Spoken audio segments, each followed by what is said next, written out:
Beneath the scorching desert sun, they left him to die. A 12-year-old boy, branded useless by his own community, abandoned in a landscape where even the strongest struggle to survive. No food, no water, no hope. But as the merciless heat threatened to claim another victim, something extraordinary appeared on the horizon, a sight that would change his life forever. A magnificent herd of wild horses, moving like spirits across the golden sands, about to forge an unlikely alliance that would become legend. What followed was a journey so remarkable it would be dismissed as myth if there weren't witnesses still alive to tell the tale. How did a starving boy not only survive, but rise to lead one of the most powerful wild horse herds in history? Before we continue this incredible story, tell us where you're watching from. And if this touches your heart, make sure you're subscribed, because tomorrow's chapter will leave you speechless. The clay water jug they left him weighed heavily in Amir's hands, a final mockery of mercy, enough water for 3 days, as if prolonging his death made it more honorable. He watched the caravan disappear into the heat haze, his family's silhouettes dissolving like mirages in the distance. Even his mother hadn't looked back. Useless boy. The words echoed in his mind, spoken in his father's gravelly voice. Can't herd, can't trade, can't even carry water without tripping over his own feet. Each perceived failure had been catalogued, measured, and ultimately deemed too costly for their struggling desert community. Amir's fingers traced the rough surface of the jug, feeling the familiar patterns he'd watched his sister press into the clay before it dried. She, at least, had cried when the council made their decision, but tears meant nothing against tradition, against the harsh mathematics of survival that ruled their lives. He hadn't always been the clumsy one.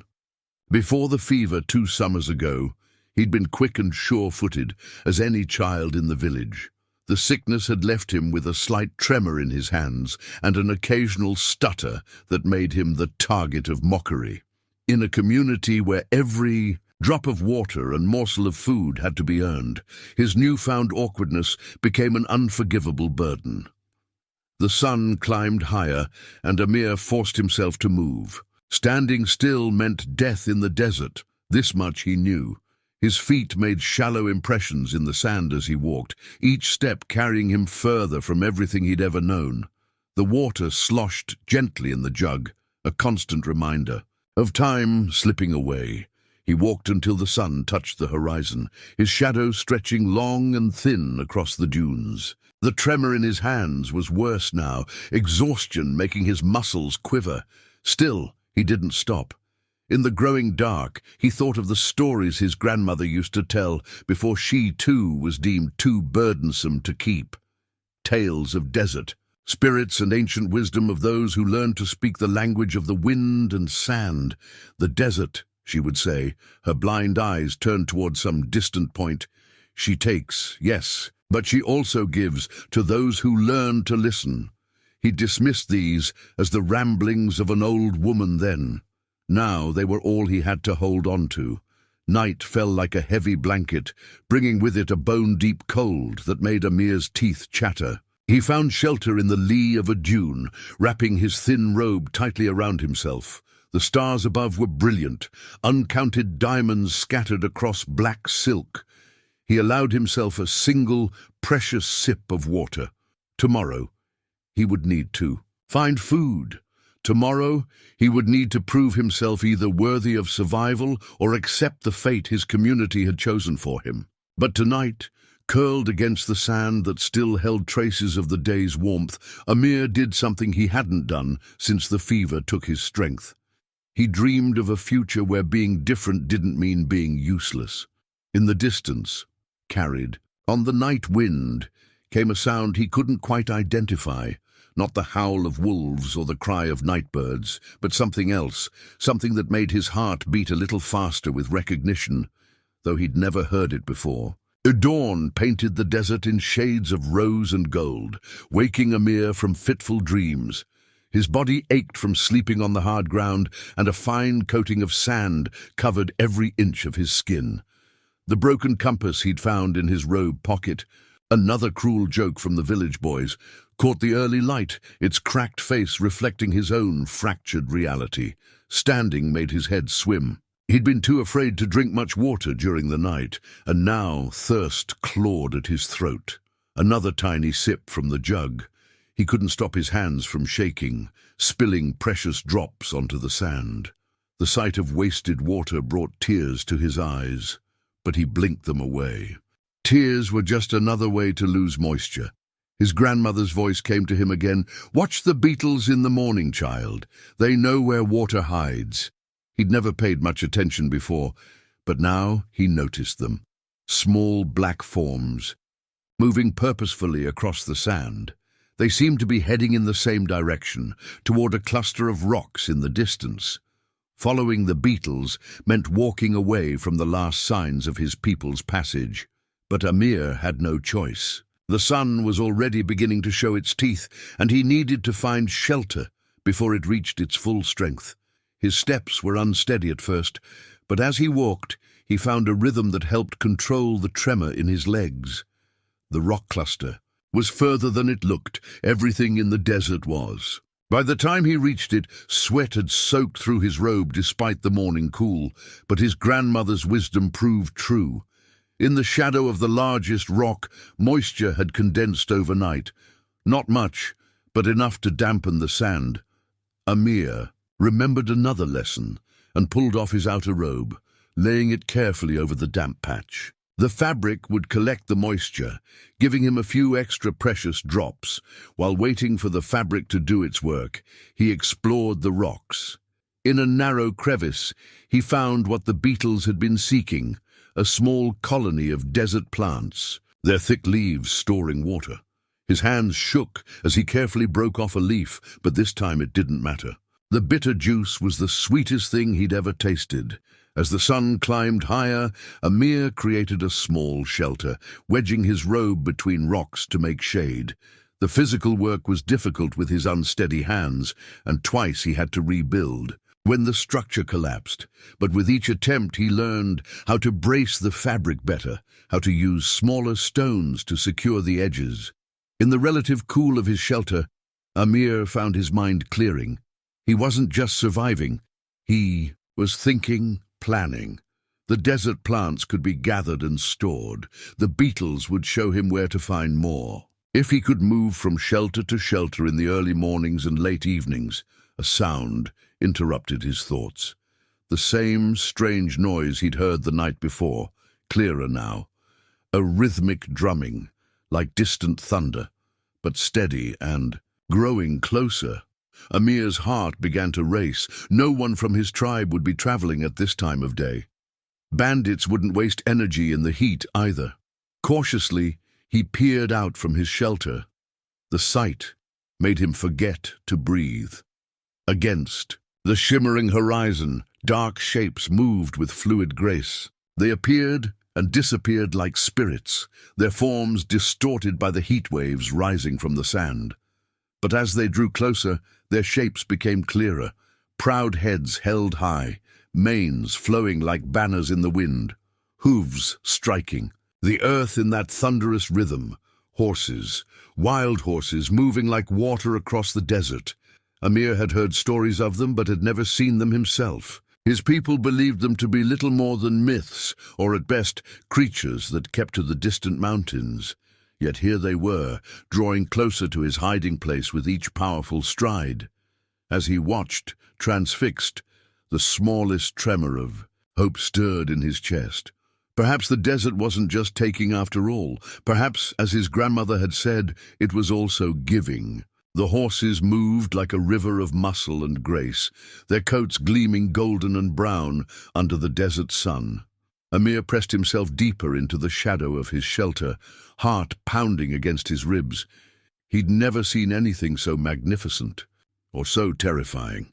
The ground trembled beneath their hooves as they approached his cluster of rocks.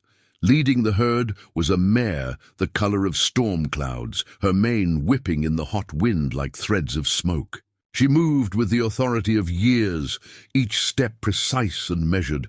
Behind her came others, young stallions with fire in their steps, older mares keeping watchful eyes on dancing foals, adolescents prancing with barely contained energy. The lead mare suddenly halted, her head lifting high. She'd caught his scent on the wind. Amir held his breath, expecting the herd to wheel away in panic. Instead, the mare turned directly toward his hiding place, nostrils flaring as she tested the air. Her eyes, when they met his, were the deep brown of water-soaked earth. Slowly, deliberately, she stepped closer. The rest of the herd shifted, creating a loose circle around his shelter.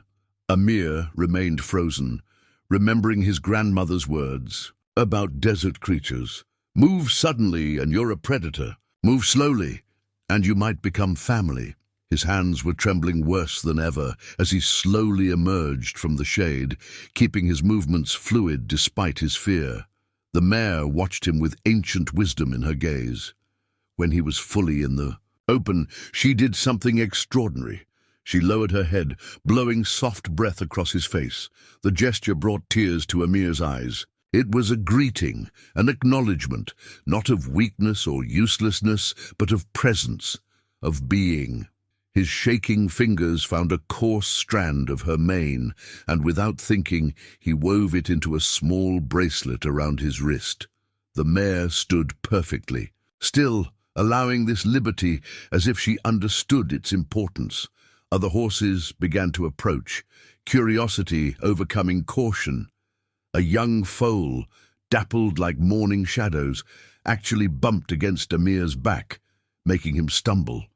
Instead of mocking laughter, he heard soft nickers, almost like gentle laughter but without cruelty. When he regained his balance, the lead mare pressed her velvet nose against his shoulder, steadying him. They stayed through the worst heat of the day, gathering in the shade of the rocks. Amir watched in wonder as they showed him their own water-finding techniques, pouring at certain types of sand until moisture appeared, seeking out specific plants that held life-giving liquid in their stems. His trembling hands were no barrier to their acceptance. If anything, they seemed to take extra care around him, positioning their bodies so he could steady himself against their solid warmth. As the sun began its descent, Amir faced a choice. The herd was preparing to move on, and the lead mare stood patiently nearby, watching him with those knowing eyes. His water jug was nearly empty, and he knew his chances of survival alone were slim. But following wild horses, it seemed impossible, especially with his weakness. The mare made a soft sound, somewhere between a nicker and a call. She took 3 steps away, then turned back to look at him. The message was clear. He could come with them. The choice was his. No judgment, no demands. Just an offer of companionship and perhaps survival. Amir looked down at the horsehair bracelet around his wrist, then back at the mare. His legs were shaking from exhaustion, and tomorrow would bring new challenges. But for the first time since the fever had changed his life, he felt something more powerful than fear or shame. He felt possibility. With trembling fingers, he emptied his remaining water into a small hollow in the rocks, a gift back to the desert that had led him to this moment. Then, gathering what little strength remained in his tired body, he took his first steps toward his new family.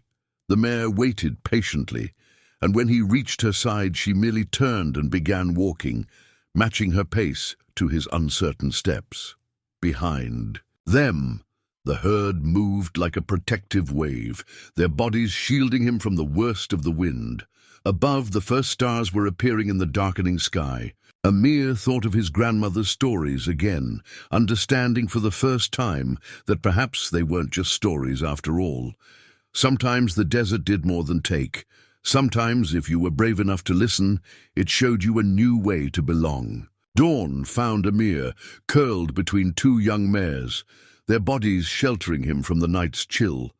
His fingers clutched a small pouch of dried desert herbs he'd gathered under the herd's guidance, plants that even his grandmother hadn't known about. The horses had shown him which ones to pick, carefully nudging his hands towards certain stems and away from others. Learning to read the herd's language was like discovering a new way to see. Each ear flick, tail swish, and subtle shift of weight carried meaning. The lead mare, whom he'd begun to think of as Saida, the Arabic word for lady, was his most patient teacher. She would stand beside him for hours, demonstrating how to test the wind for water signs, how to read the desert's subtle changes. When his trembling hands made it difficult to gather herbs, she would lower her head to steady his arms against her neck. Other horses in the herd developed their own ways of helping. A young stallion with a white star on his forehead would deliberately place his hooves in safe paths, showing Amir where the ground was firmest. The dappled foal who'd first bumped into him now stayed constantly at his side, offering support. When his legs grew tired, the herd moved in patterns Amir gradually began to understand. They followed ancient paths known only to them, traveling in the cool hours and resting when the sun was highest. During these rest periods, Amir watched the complex social dynamics unfold. There was a hierarchy, but not like the rigid structure of his former village. Here, leadership was fluid, based on wisdom and ability rather than tradition alone. His tremor became less of a hindrance as he learned to work with it rather than fight it. The slight shake in his hands made him extraordinarily sensitive to vibrations in the ground. He could feel approaching storms or predators before even the horses noticed them. What his village had seen as weakness became a different kind of strength. Each day brought new discoveries. He learned that certain flowers bloomed just before rain, that particular birds appeared when water was near the surface. The horses showed him how to dig shallow wells in seemingly dry stream beds, their hooves revealing moisture just below the surface. He discovered that his stutter disappeared completely when he mimicked the soft whistling sounds the mares used to call their foals. One afternoon, as the sun began its descent, Saida led him to a hidden canyon. There, clinging to the shadows of the rock walls, grew plants he'd never seen before, desert herbs with healing properties.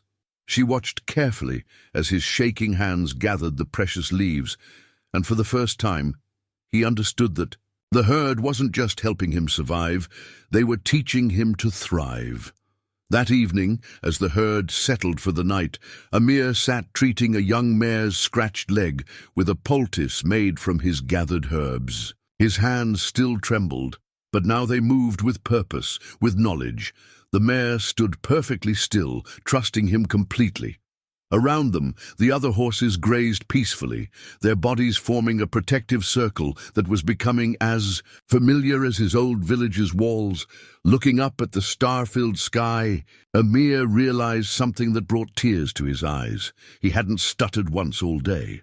More than that, he hadn't thought about his disabilities at all. Here, among the horses, his differences weren't flaws to be corrected or burdens to be endured. They were simply part of who he was, no more remarkable than the different colors and patterns in the horses' coats. As if reading his thoughts, Saida came to stand beside him. In the growing darkness, her grey coat seemed to shimmer with starlight. She gently bumped his shoulder with her nose, a gesture he now recognized as affection. Tomorrow would bring new lessons, new challenges, but for now, this was enough. He had found not just teachers, but a family who accepted him exactly as he was. The wolf appeared at twilight. Amir felt its presence before he saw it, a subtle tremor in the ground that his sensitive hands detected through the sand. At first he thought it was just another small desert tremor, but something about the rhythm was different, predatory. His head snapped up, scanning the gathering darkness. There, a shadow moving against shadows, sleek and purposeful. Not just one wolf, but three. They were targeting the smallest foal, who had strayed slightly from the group. The herd hadn't noticed yet. The wind was blowing in the wrong direction, carrying their scent away from the horses' keen noses.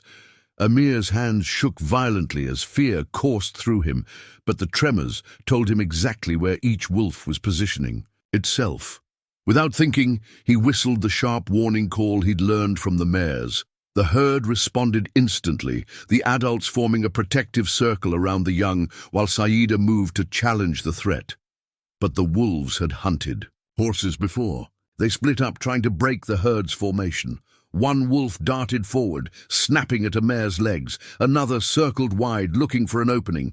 The third, the largest, kept the herd's attention while its packmates maneuvered. Time seemed to slow. Amir could feel every vibration through the sand, each wolf's footfall, each nervous stamp of the horse's hooves. His stutter disappeared as he began calling out directions to the herd in their own language, a mixture of whistles and soft nickering sounds. "Left flank open! Danger behind!" The horses responded to his calls, shifting their formation to meet each threat. He wasn't just warning them, he was helping coordinate their defense. His trembling hands became an early warning system, feeling the wolves' movements through the ground moments before each attack. The battle reached its peak when the largest wolf lunged for a gap in the defense. But Amir had felt its weight shift before the spring. His warning cry came just in time. Saida's hooves struck out with devastating precision, catching the wolf in mid-leap. The impact sent it tumbling across the sand. The injured wolf scrambled to its feet, but the damage was done. The pack's coordinated attack had failed. After a tense moment, they slunk away into the darkness, leaving behind only footprints and a single bloodied fang that had been knocked loose by Saida's strike. When the danger had passed, Amir's legs gave out and he sank to the sand, his whole body shaking with delayed fear and adrenaline. But as he sat there, catching his breath, he realized something extraordinary had happened. The herd gathered around him, not just to protect, but to acknowledge. Saida approached and dropped the wolf's fang at his feet, a trophy, a symbol. With trembling fingers, he picked up the fang and carefully tied it to his horsehair bracelet. The young foal he'd helped save came to nuzzle his shoulder, and soon he was surrounded by soft noses and gentle nickering sounds of approval. They weren't just thanking him, they were accepting him in a new way. That night, as the herd settled into a protective formation for sleep, Amir's position had subtly changed. He was no longer just being protected. He had become one of the protectors. His hands still shook, his words still sometimes stumbled, but neither mattered. What mattered was that when danger came, he had found his own way to fight. Days blended into weeks as Amir learned to read the desert's ancient language. Each morning, he marked their path with carefully placed stones, creating a map that only he and the herd could understand. Dark stones for water sources, white ones for safe passage, red ones for danger. His trembling hands arranged them with deliberate care, each placement a promise to future travelers. Saida watched his growing expertise with quiet approval. She had begun teaching him more complex aspects of herd leadership, how to choose the safest routes through treacherous terrain, how to sense approaching weather changes before they became dangerous. The other horses now looked to him almost as much as they did to her, especially when his sensitive hands detected distant threats through the earth's vibrations. One morning, as dawn painted the sky in watercolor shades of pink and gold, Amir noticed something different in the air. The wind carried a peculiar heaviness, and the usually steady vibrations beneath his feet felt somehow muted, as if the sand itself was holding its breath. Saida raised her head at the same moment, her ears swiveling toward the horizon. "Storm," Amir whispered, his voice clear and steady. Not just any storm.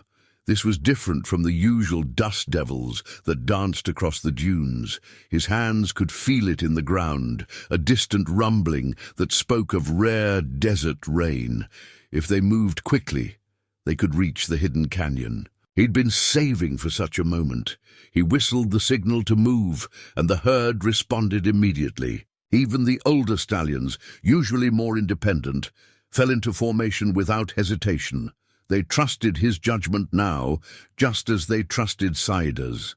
The young foal, who had become his constant companion, pranced nervously at his side, sensing the changing weather, Leading the herd through the desert's maze of dunes and rock formations required all the knowledge he'd gained. They moved swiftly but carefully, following paths marked by his stone signals from previous explorations. When they reached a particularly challenging passage, Amir's trembling hands actually helped him better sense which routes would support the horse's weight. The canyon, when they reached it, proved perfect for their needs. High walls would protect them from the worst of the wind, while natural hollows in the rock would collect the precious rainwater. As the first heavy drops began to fall, Amir worked quickly with the herd to guide the younger ones to the safest spots. Rain in the desert was both blessing and danger. Too much too quickly could turn dry wadis into deadly floods, but Amir had chosen their shelter well. From their protected position, they could watch the magnificent display of nature's power without fear. Thunder rolled across the sky like celestial hoofbeats, and lightning transformed the desert into a landscape of brilliant shadows and blinding light. During a brief lull in the storm, Amir noticed something remarkable. The horses weren't huddled, in fear of the thunder and lightning. Instead, they seemed to be celebrating the rain in their own way. Young colts pranced in the shallow puddles forming on the canyon floor, while older horses turned their faces up to let the rain wash their coats clean. Saida stood beside him at the canyon's entrance, both of them watching over their family. The wolf's fang on his bracelet clicked softly against a new stone he'd added, a piece of smooth, dark rock that had proven unusually good at conducting ground vibrations. Together, they were building a language of their own, one that combined the wisdom of both their kinds. As the storm began to ease, Amir realized how far he'd come from the useless boy his village had abandoned. His hands still shook, yes, but they now held the power to guide and protect. His voice, once halting and uncertain, now carried commands that could lead 30 horses to safety. The desert hadn't just kept him alive, it had taught him how to live. The wall of sand appeared like a mountain rising from the earth. Amir had never seen anything like it, a roiling mass of orange-black clouds that devoured the horizon. His hands trembled violently against the ground, feeling the storm's approach. Through the sand, this wasn't just wind and dust, this was the desert's fury given form. "Haboob," he whispered, remembering his grandmother's stories of the great sandstorms that could swallow entire caravans. The herd grew restless around him, sensing the approaching danger. Even Saida's usual calm seemed tested as she pawed at the ground, her ears pinned back against the rising wind. They needed shelter, and quickly. Amir's mind raced through his mental map of the territory. The canyon that had protected them from the rain was too far. The scattered rock formations nearby wouldn't be enough. Then he remembered, 3 days ago, his hands had detected something unusual in the ground's vibrations, a hollow feeling that suggested underground spaces. He whistled sharply, calling the herd to attention. Time was critical now. The storm was moving faster than any natural wind should, driven by forces he didn't fully understand. Leading 30 horses through unfamiliar territory with a monster at their backs would test everything he'd learned. The first winds hit them like physical blows. Sand stung their eyes and filled the air with a terrifying roar. The younger horses wanted to run, but Amir and Saida kept them together, maintaining formation through a combination of commanding whistles and gentle nudges. His trembling hands, pressed against the neck of the nearest horse, transmitted calm despite his own fear. They moved as one entity through the growing chaos. Amir used his sensitivity to vibration to guide them, feeling his way toward that hollow space he'd detected before. The storm grew worse with each passing moment. The sun vanished, plunging them into an eerie twilight, broken only by occasional static flashes of lightning within the sand clouds. The foals were struggling now, their smaller bodies buffeted by the wind. Without hesitation, the larger horses formed a barrier around them, while Amir and Saida continued leading the way. His eyes were nearly useless in the storm, but his hands told him they were close.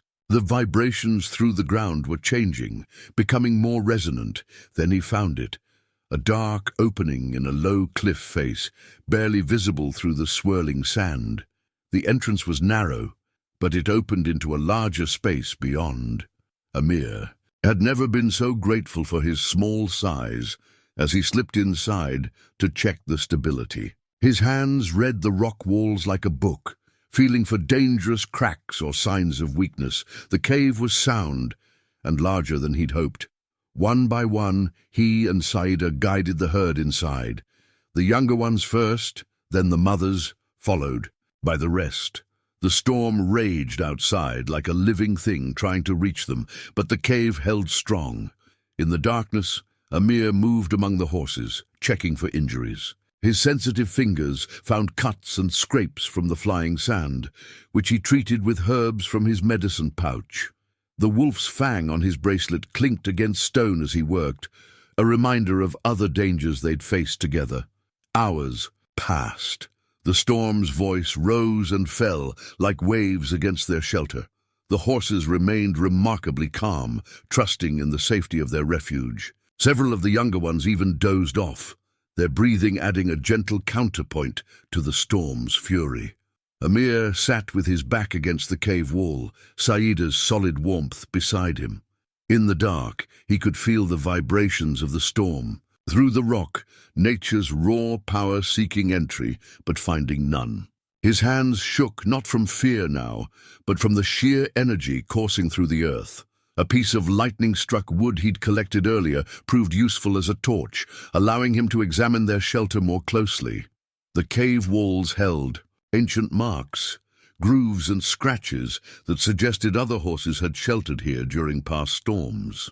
They'd found not just safety, but a place with history, a sanctuary used by wild herds perhaps for generations. When the storm finally began to weaken, hours later, Amir understood that they'd passed another milestone together. The desert had tested them with one of its greatest challenges, and they had met it not as separate beings, but as a single family, each member playing their part in their collective survival. In the days following the great storm, something shifted in Amir's relationship with the herd. It wasn't just about survival anymore. They had formed something deeper, a brotherhood written in shared experiences and mutual trust. At a small desert pool they'd discovered together, Amir watched his reflection ripple beside those of the horses, and for the first time he saw no difference between them. He'd learned to read each horse's unique personality as clearly as he once read footprints. In the sand, there was Ree, the young stallion with the star marking, whose playful spirit masked a fierce protective instinct. Layla, the dappled mare who always seemed to know when Amir's legs were tiring and would position herself perfectly for him to lean against. And Fajar, the dawn-colored foal who had appointed himself Amir's personal guardian, never straying far from his side. But it was his connection with Saida that had grown the most profound. They communicated now with barely a gesture, a flick of her ear, a tremor in his hand, the slightest shift in breathing. She knew when his thoughts drifted to his old village and would gently bump his shoulder, bringing him back to the present. He, in turn, could sense when she was concerned about the herd's safety, often feeling the danger through the ground before she spotted it. Together, they developed a new way of organizing the herd's daily routines. Amir's understanding of desert plants combined with the horse's instincts created more efficient grazing patterns. His ability to detect subtle changes in ground vibration helped them find water more reliably. Even his stutter, which sometimes still emerged when he was excited, became part of their shared language. The horses learned to recognize certain repeated sounds as specific warnings or directions. The herd's social structure evolved to accommodate their unique partnership. While Saida remained the lead mare, Amir became something entirely new. Not quite horse, not quite human, but a bridge between worlds. The younger horses especially seemed to gravitate toward this arrangement, often coming to him for guidance. Before checking with the older horses, One afternoon, as they rested in the shade of a rock formation, Amir noticed something remarkable. The herd had arranged itself in a new formation, with him and Saida at its heart rather than its edge. The older horses had created a perfect circle around a small water pool, each taking turns to drink while maintaining the formation. It wasn't just protection. It was inclusion at the deepest level. That evening, as the sun painted the desert gold, Amir sat weaving new patterns into his horsehair bracelet. Each strand told a story now. The wolf's fang from their first battle. Strands from horses who had become family, small tokens from their shared adventures. His hands still shook as he worked, but the tremors had become as much a part of him as his heartbeat. No longer a flaw, but simply a feature of who he was. Fajar lay beside him, head resting trustingly against his leg, while Saida stood watch. Nearby, the rest of the herd grazed peacefully, their movements creating a gentle symphony of sounds that Amir now understood as clearly as spoken words. This was what his grandmother had meant about the desert's gifts. Not just survival, but transformation. Not just a new life, but a new way of being. The rival herd appeared at the only water source for miles around. Amir felt their approach through the ground long before they came into view, the vibrations of many hooves moving with aggressive purpose. Beside him, Saida lifted her head, her ears pivoting forward as dust clouds rose on the horizon. They had only discovered this oasis yesterday, a precious pool fed by underground springs, surrounded by enough grazing to sustain them for days. But the approaching herd was larger than theirs, nearly 50 strong, led by a massive black stallion whose battle scars gleamed silver in the morning light. Amir's hands trembled against Fajar's neck as he assessed the situation. Their herd could run, find another water source, but the nearest one was 2 days' journey away, and 3 of their mares were heavy with foal. They needed this water. His fingers found the wolf's fang on his bracelet, remembering other challenges they'd faced together. The rival herd's leader approached with the confidence of one used to taking what he wanted. His band spread out behind him in an intimidating display of force, but Amir noticed something in their formation, gaps, inconsistencies. They were many, yes, but they moved as individuals, not as a family. Without waiting for the stallion to make his move, Amir stepped forward. His legs shook slightly, but his voice, when it came, was clear and strong. He whistled the herd's gathering, a call, a sound that had evolved from months of communication with his family. His herd responded instantly, moving into a formation they'd perfected during the sandstorm. The youngest and most vulnerable at the center, surrounded by concentric circles of protection. But this wasn't just a defensive posture. It was a demonstration of their unity. Every horse knew their place, moved with purpose, trusted in each other. The rival stallion faltered for a moment, confused by this display. He'd expected either immediate surrender or a traditional challenge from another stallion. Instead, he faced something he'd never seen before.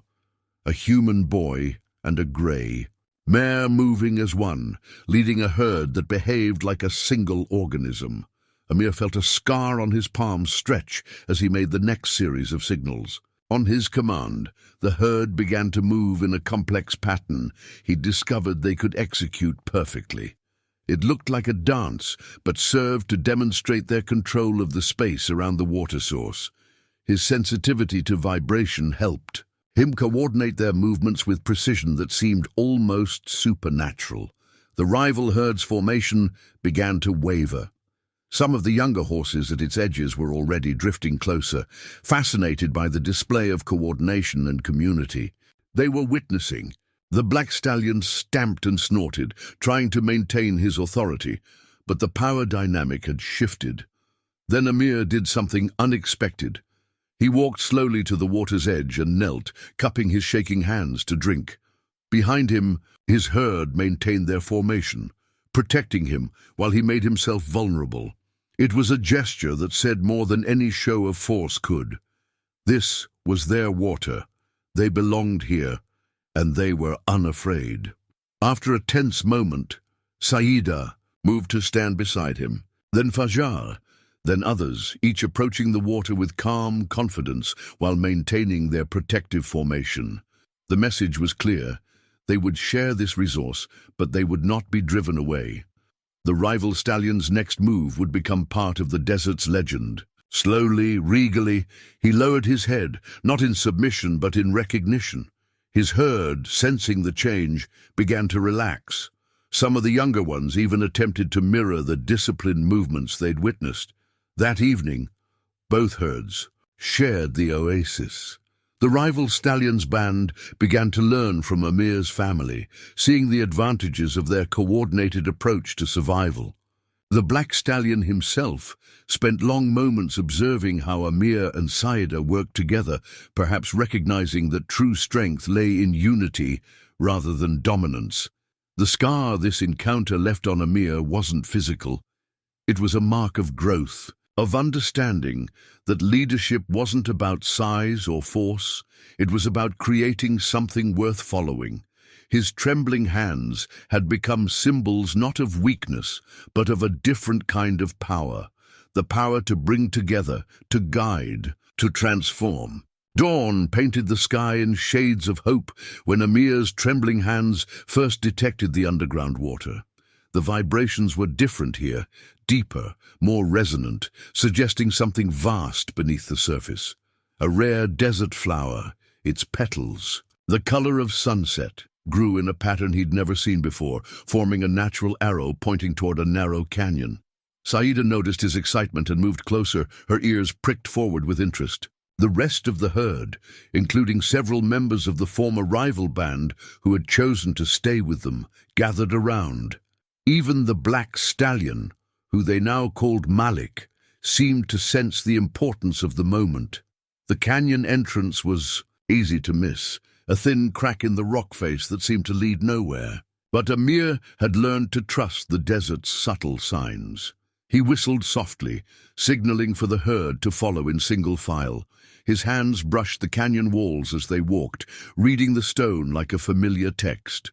The passage twisted and turned, each bend revealing new wonders. Desert vines with edible berries clung to the rocks. Small pools of crystal-clear water collected in natural basins. The air grew noticeably cooler, carrying a sweetness that spoke of hidden life. Then the canyon opened up, and Amir's breath caught in his throat. Before them lay a hidden valley, protected on all sides by towering cliffs. A series of springs bubbled up from the ground, creating a network of small streams that nourished a paradise of desert plants. Some he recognized from his grandmother's teachings, others were entirely new to him, but what made this place truly extraordinary was its defensibility. The single, narrow entrance made it easy to protect, while the high cliffs would shelter them from sandstorms. The springs guaranteed a permanent water source, and the variety of plants meant year-round grazing. They had found more than just an oasis. They had found a home. Over the next few days, Amir and the herd explored every corner of their new territory. His sensitivity to ground vibrations helped him map the underground water system, understanding how the springs connected and flowed. He discovered places where the rock walls formed natural shelters, perfect for protecting newborn foals or sheltering during extreme weather. Working with Saida and Malik, he began establishing routes and routines that would prevent overgrazing. The horses learned to rotate between different areas, allowing plants time to recover. Amir's knowledge of desert herbs expanded as he discovered new species.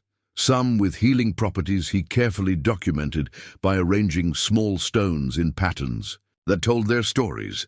The valley transformed them all. The younger horses grew stronger, benefiting from the reliable water and varied diet. The pregnant mares found safe places to rest, their anxiety easing in the protected environment. Even the most independent horses began to understand the value of community, contributing to the system of lookouts and signals that kept them all safe.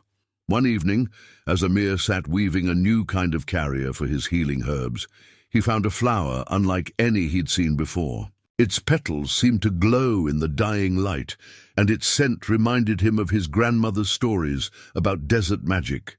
He carefully preserved it, adding it to his collection of precious finds, a symbol of the desert's endless capacity to surprise and provide. The valley wasn't just changing the herd, it was changing him too. His tremors became even more useful as he learned to read the subtle differences in underground water flows. His stutter disappeared completely as he developed new whistles and calls to coordinate the herd's movements through their territory. What his old village had seen as weaknesses had become the foundation of his strength. As the sun set behind the cliffs, casting long shadows across their sanctuary, Amir realized that his grandmother had been right all along. The desert never just took, it gave as well to those who learned to listen and understand. They had found more than just water and shelter here. They had found a place where differences were strengths, where cooperation meant survival, and where a boy once branded as useless could become exactly who he was meant to be. The sound of the village bell carried across the desert, stopping Amir in his tracks. He knew that tone. 3 rings, pause, 2 rings, the signal for approaching traders. His hands trembled against Saida's neck, but not from fear. Through the ground, he could feel the vibrations of many feet and laden animals moving toward their valley's outer boundaries. He didn't need to see them to know who they were. His former village's trading caravan always took this route during the late summer season. But this time, instead of being the abandoned child they'd left behind, he was the guardian of the only reliable water source for miles. Saida sensed his tension and nickered softly. Around them, the herd moved into their protective formation. Without needing commands, even Malik, the black stallion, positioned himself strategically, understanding the importance of this moment. They had all grown into something remarkable together, not just a herd, but a community that protected its own. The caravan appeared through the heat haze, looking smaller than Amir remembered. He recognized his father's distinctive limp, his older brother's red headscarf, faces that had once meant everything to him. They halted abruptly at the sight of the massive herd arranged before them, with a boy at its center who looked both familiar and strange. "Water!" his father called out, his voice carrying the desperate edge of those who had traveled too long without it. "We would trade for water." Amir felt the weight of the moment in his chest. He could turn them away, as they had turned him away. His hands brushed against the wolf's fang on his bracelet, remembering all that had happened since they'd left him to die. But the desert had taught him better lessons than revenge. He stepped forward, Saida moving with him like a shadow. His voice, when he spoke, was clear and strong, without a trace of his old stutter. "The water is free to all who respect it, and those who share it." The recognition in his father's eyes was like watching ice crack under the sun. His mother pushed forward through the crowd, her hand covering her mouth. His sister reached out, as if to touch him, then drew back, uncertain. Amir whistled, and the herd parted, creating a path to the nearest spring. He had prepared for this moment without knowing it, setting up a watering station where humans and horses could drink without disturbing each other. As he guided the caravan through his domain, he pointed out the signs and markers he'd created. Which plants were safe to eat, which could heal, which warned of danger. His brother stared at him with disbelief as he demonstrated how to read the stone patterns that told of water depth and safety. The other traders whispered among themselves, watching him move among the horses as if he were one of them. But it was his father's silence that spoke loudest. When everyone had drunk their fill and refilled their water skins, Amir's father approached him alone.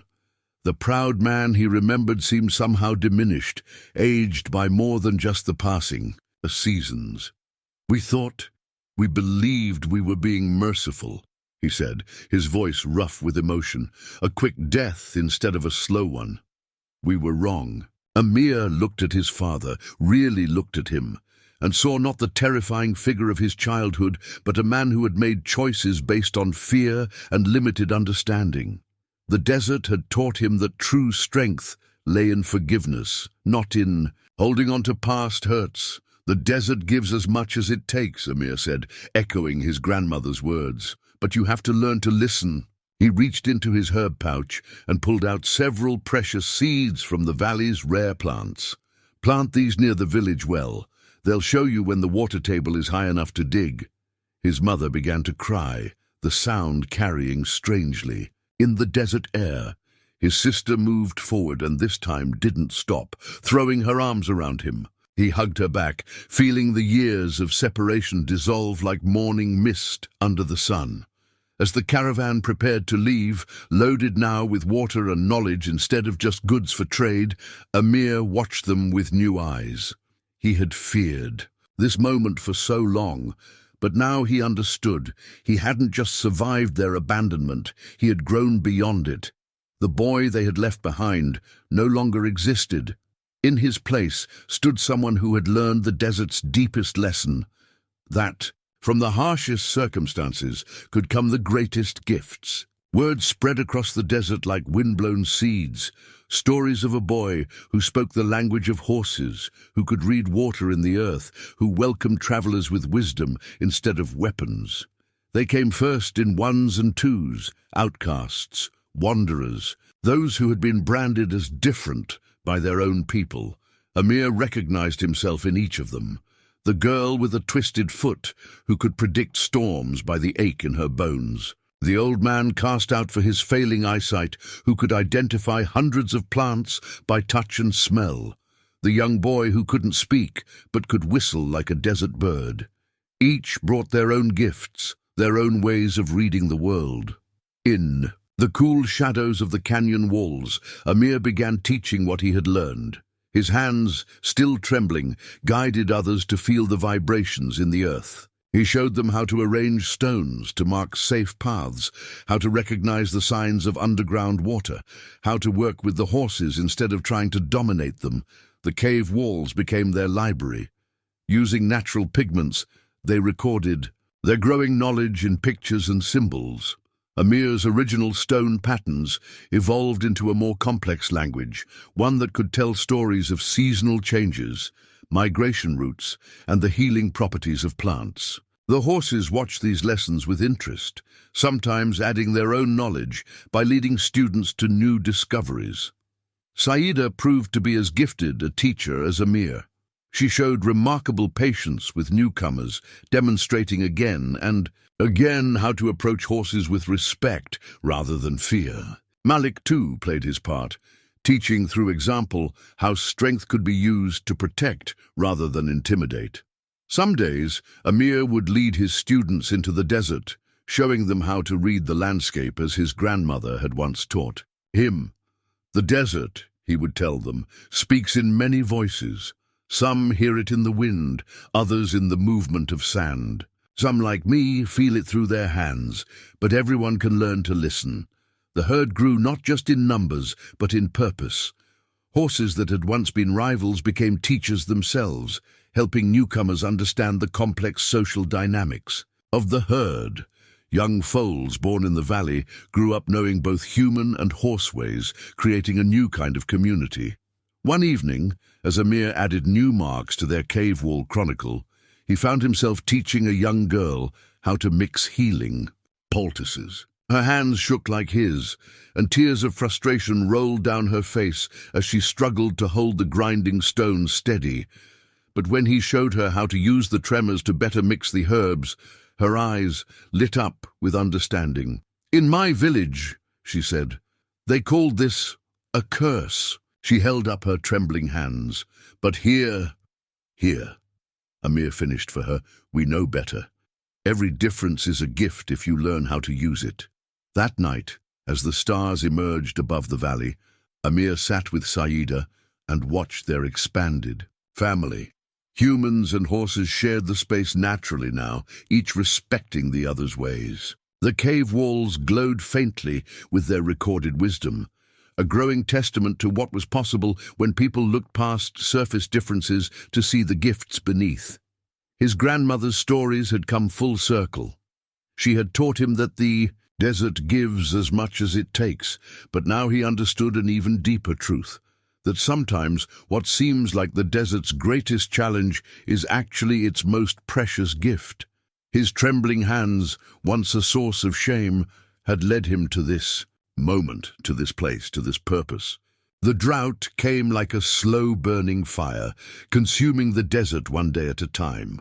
Amir first felt it through his hands, subtle changes in the ground's vibrations as the underground water levels began to drop. The drought-cracked earth told a story of approaching crisis that only he could read.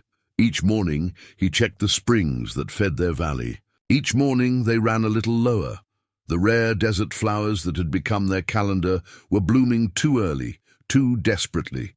Even the hardy desert plants began to curl in on themselves, hoarding what little moisture remained in their stems. Saida sensed his concern, her usual calm demeanor showing signs of worry as she watched him make his daily rounds. The rest of the herd grew restless, instincts warning them of the coming hardship. The humans in their community too began to show signs of strain, watching the sky for clouds that refused to appear. But this time, they weren't facing the crisis alone. Years of learning to work together had prepared them for this moment. Amir gathered everyone, human and horse alike, in the main canyon. His hands trembled as he drew patterns in the sand, but his voice was steady as he explained what needed to be done.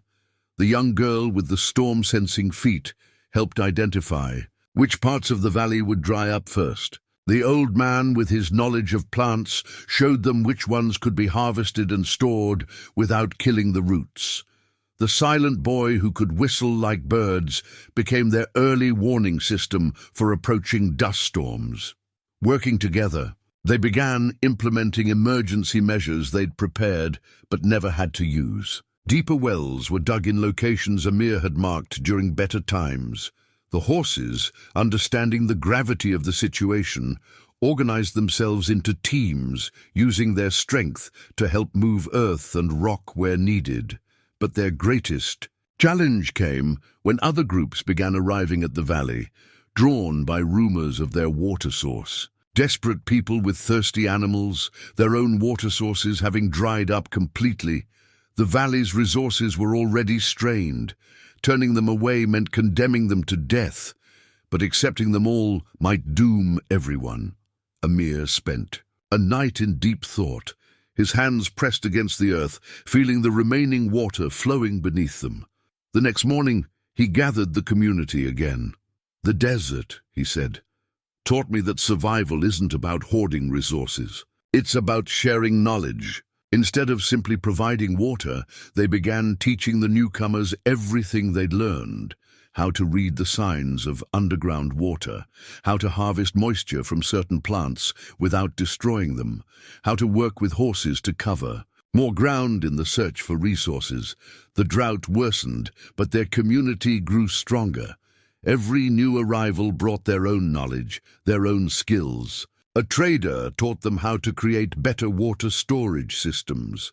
A wandering shepherd showed them new ways to find water-rich plants. Even the children contributed, their keen eyes spotting signs the adults might miss. Through it all, the horses remained their partners and protectors. Malik led scouting parties to search for new water sources. Saida seemed to know instinctively which humans needed the most encouragement, staying close to those struggling with fear or despair. The foals born in their valley demonstrated remarkable adaptability, learning to survive on less while maintaining their spirits. When the rains finally returned months later, they were no longer the same community that had entered the drought. They had become something more. A living example of how crisis could unite rather than divide, how differences could become strengths, how the desert's harshest trials could bring out the best in both humans and horses. The first markers appeared like stone flowers blooming across the desert, simple arrangements of rocks that told stories of safe passages, water sources, and shelter from storms. Amir had taught his community to create them, but now others were learning to read and add to them, spreading a new language across the sands. Trading caravans began adjusting their routes to pass by the valley, not just for water, but for knowledge. Each visit brought new exchanges, not of goods, but of wisdom.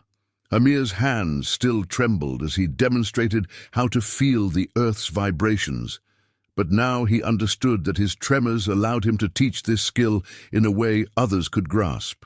Saida had become as much an ambassador as a leader. She seemed to instinctively know which horses from passing herds might be interested in their way of life. Some chose to stay, while others carried what they'd learned to distant parts of the desert. The network grew, marked by trails of understanding, rather than boundaries of separation. One morning, a group of riders appeared on the horizon, moving in the disciplined formation of desert patrol guards. Amir felt their approach through the ground, not as potential threats, but as an opportunity. These were the same guards who once would have chased wild horses away from water sources. Now they came seeking guidance. "We've seen your markers," their leader said, weathered face showing both respect and curiosity. "We've heard stories of how you work with the horses, how you read the desert. Our commanders want to establish regular patrols through these regions, but we need help understanding your methods." Amir looked to Saida, who had already moved to greet the patrol horses with diplomatic grace.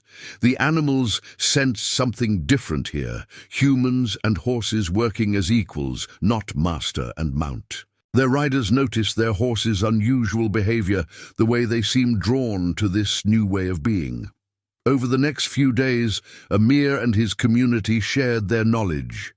They taught the guards their stone marker system, showed them how to recognize signs of underground water, demonstrated how working with horses as partners made both species stronger. The patrol horses began mimicking the behavior of Amir's herd, showing their riders new ways of moving through the desert. But the most powerful lesson came unexpectedly. A young guard, watching Amir work with a group of children, asked about his trembling hands. Before Amir could respond, the young girl with storm-sensing feet spoke up. "Here, we don't hide our differences," she said proudly. "We use them to help others." The guard removed his glove, revealing fingers that had been badly burned in a fire. "They told me I couldn't be a guard anymore," he said quietly, "but I refused to quit. Still, some tasks are difficult." Amir spent the afternoon showing him how to use his damaged hands' heightened sensitivity to read the weather, just as Amir used his tremors to read the earth. The man's eyes filled with tears, not of shame, but of recognition. He had found a place where his injury could be more than just a handicap. As the guards prepared to leave, they helped establish the first formal safe routes through the desert, marked with their official approval. These paths would connect various communities, water sources and trading posts, creating a network of cooperation rather than competition. That evening, as Amir added new symbols to their cave wall chronicle, he reflected on how far they'd come. The very things that had once marked them as outcasts, trembling hands, twisted feet, silent tongues, scarred bodies, had become the foundation of a new way of living. Their differences hadn't just been accepted, they had become the bridges that connected them to others. Saida pressed her nose gently against his shoulder, and he felt the familiar surge of understanding between them. The desert hadn't changed. It was still as challenging and unforgiving as ever, but they had changed how people faced those challenges. Not alone, not divided by their differences, but united in their diversity, each contribution vital to their shared survival. The storyteller arrived at dusk, her staff decorated with ribbons that told the tales she'd collected. She wasn't the first to come seeking their story, but something about her was different. Her eyes held the same kind of wisdom Amir remembered. In his grandmother's blind gaze, the ability to see beyond surface appearances to deeper truths. "I've followed your markers across 3 territories," she said, settling by their evening fire. "But the real markers are the changes I've seen in the communities I've visited. Villages that once cast out their imperfect members now seek them out as advisors. Herds of horses running free but working alongside humans. Desert paths marked with signs that even children can read. Amir sat beside her, his hands steady as he poured tea into carved wooden cups. Around them, the evening routine of their community unfolded like a familiar dance. Horses and humans moved together in practiced harmony, each contributing to their shared life in their own way. The storyteller watched it all, her face reflecting wonder at the sight of a young girl with a twisted foot leading a group of horses to water, her unusual gait actually helping her navigate the rocky path better than anyone else could. Nearby, the silent boy used his bird whistles to signal the end of the day's activities, the sounds carrying clear messages to both horses and humans. "Tell me," she said, "how it began. Not just the facts. I've heard those. Tell me the heart of it. The moment when you realized that what others saw as weakness was actually strength." Amir's fingers found the wolf's fang on his bracelet, worn smooth by years of touching. As he spoke, others gathered around, adding their own pieces to the tale. Each person's story revealed the same truth, that their supposed flaws had led them to develop extraordinary gifts. The storyteller's staff moved across the sand as she listened, recording their words in her own secret language. When she spoke again, her voice carried the weight of prophecy. "You've done more than build a community," she said. "You've created a new way of measuring worth. In a land where strength was once measured by how much one could take, you've shown that true power lies in how much one can give." Word of their success had already spread far, carried by traders and travelers. But the storyteller's arrival marked something different. She would share their tale not just as a story of survival, but as a lesson in how to build a better world. More visitors began arriving, not just seeking help, but offering their own unique contributions. A man who had lost an arm became their best one-handed rope maker, developing techniques that others now sought to learn. A woman whose joints caused her constant pain discovered she could predict sandstorms days in advance, her body reading the weather like a living barometer. The horses, too, became part of the legend. Stories spread of how they chose to stay with humans who treated them as equals, how they taught their wild cousins new ways of surviving the desert's challenges. Saida and Malik became known as the founders of a new kind of herd, one that proved cooperation was stronger than competition. Even the desert itself seemed to play a role in their legend. The valley flourished under their care, its hidden springs and rare plants becoming symbols of how harsh environments could nurture extraordinary gifts. Their cave walls, covered now with years of accumulated wisdom, attracted scholars and seekers from distant lands. But perhaps the most powerful part of their legend was how it changed the way communities treated their most vulnerable members. Villagers that heard their story began to look at their own people differently, recognizing that diversity made them stronger, not weaker. Amir understood that their story had become something larger than themselves. It had become a kind of mirror, showing others what was possible when people looked past traditional ideas of strength and worth. His trembling hands had drawn the first marks of this new understanding, but now countless others were adding their own signatures to the tale. The message came with the dawn wind, 3 short whistles, 2 long, the desert's new warning call. Amir's hands felt the vibrations of approaching riders long before they appeared. Their urgent pace told him something was wrong even before they spoke. "Your old village," the lead rider gasped, exhausted from hard riding. "Their well has failed. The backup springs are dry. They have perhaps 3 days of water left, and there are children." Amir didn't need to hear more. His fingers found Saida's mane, and she understood immediately.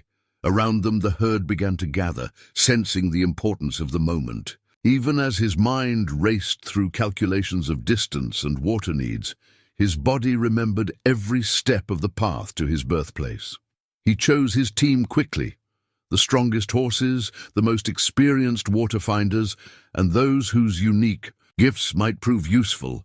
The girl who could sense storms insisted on coming, her twisted foot no barrier to her riding ability. The silent boy with his bird calls would be essential for long-distance communication. As they prepared to leave, Malik stepped forward, offering his strength for the journey. The black stallion had come far from the aggressive leader he'd once been, now understanding that true power lay in protecting others. Together, they formed a group that represented everything their community had become, different abilities united in common purpose. The journey was brutal. The summer sun beat down mercilessly as they raced across the desert, following the most direct route that only Amir's intimate knowledge of the landscape could provide. His trembling hands read the earth constantly, searching for signs of underground, water that might help them along the way. They crested the final dune as the sun began to set, and Amir's heart clenched at the sight of his old home. The village looked smaller than he remembered, its edges brittle with desperation. The once proud well at its center stood dry and useless, its ropes hanging limp. His father was the first to spot them, standing frozen at the village's edge as the unusual caravan approached. Other faces appeared, some familiar, some new, all marked with the fear of people who knew they were running out of time. But Amir wasn't the same boy they had cast out.